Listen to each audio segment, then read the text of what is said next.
Before the city remembered how to shine, Lena was already awake. The sky over the sleeping streets glowed faint gray, the color of worn metal. The air smelled of dust, rainwater, and last night's leftovers. Lena stepped lightly through the alley behind a row of luxury apartments, her worn sneakers making almost no sound. She moved like someone who had learned that silence was safety. Her yellow hoodie hung too large on her small frame, sleeves rolled to her elbows. She carried a long metal grabber and a cloth bag slung across her shoulder.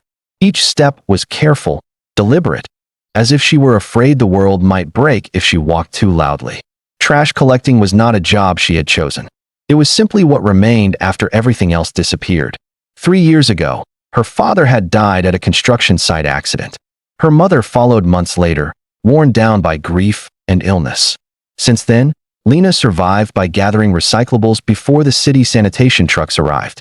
Bottles, cans, cardboard, anything that could be exchanged for a few coins. She did not beg. She did not steal. She collected what others threw away.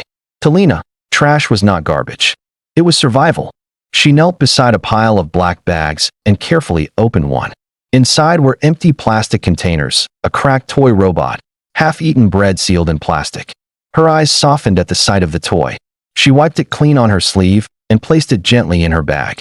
Still works, she murmured softly, pressing its button. One arm twitched weakly. She smiled, a small, private smile meant for no one. Far above, penthouse windows glowed warm gold, like another world floating in the sky. Lena didn't look up for long. Looking too much made her chest hurt.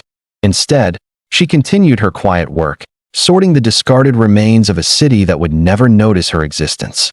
But today, fate had already begun walking toward her. By mid-morning, the city transformed. Cars roared. People rushed. Glass buildings reflected sunlight like sharp mirrors.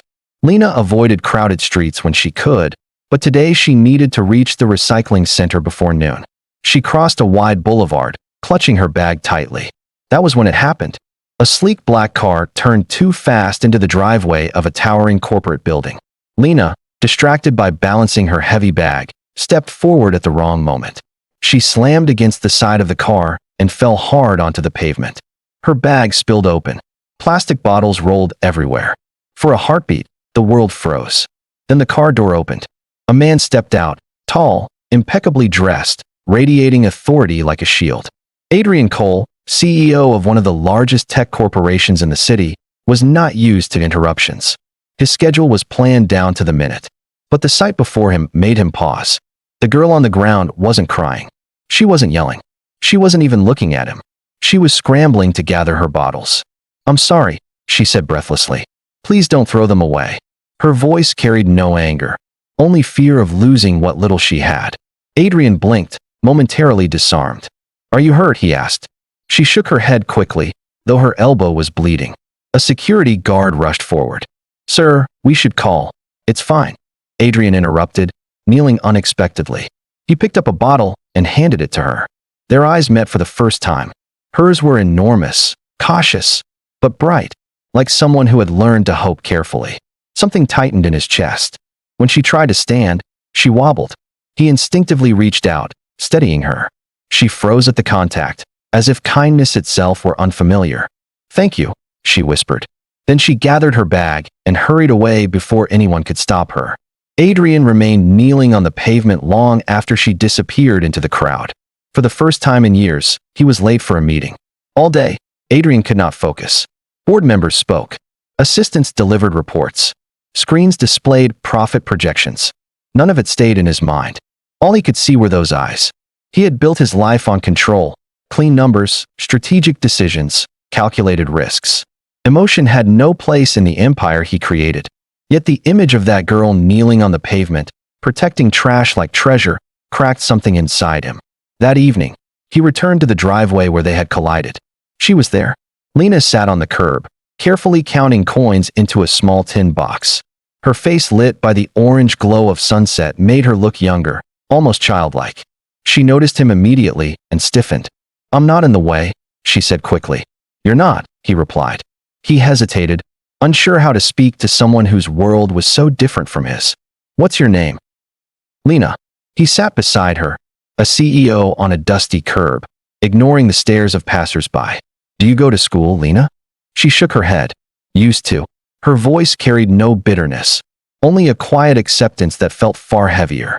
"Why do you collect trash?" he asked gently. She looked at him, confused by the obvious question. "So I can eat." The simplicity of the answer struck harder than any accusation. They sat in silence until she gathered her coins and stood. "Thank you for earlier," she said softly. Then she walked away again. This time, Adrian watched until she disappeared completely, and he knew he would not be able to return to his old life, as if nothing had happened. Adrian began looking for her everywhere, not as a passing curiosity, but as if something vital depended on it. He visited recycling centers, shelters, street corners. Days passed, then weeks. When he finally found her again, she was standing outside a bakery, staring through the glass at fresh bread she could not afford. He bought everything in the display. When he handed her the warm paper bag, she stared at it as if it might vanish. "Why?" she asked.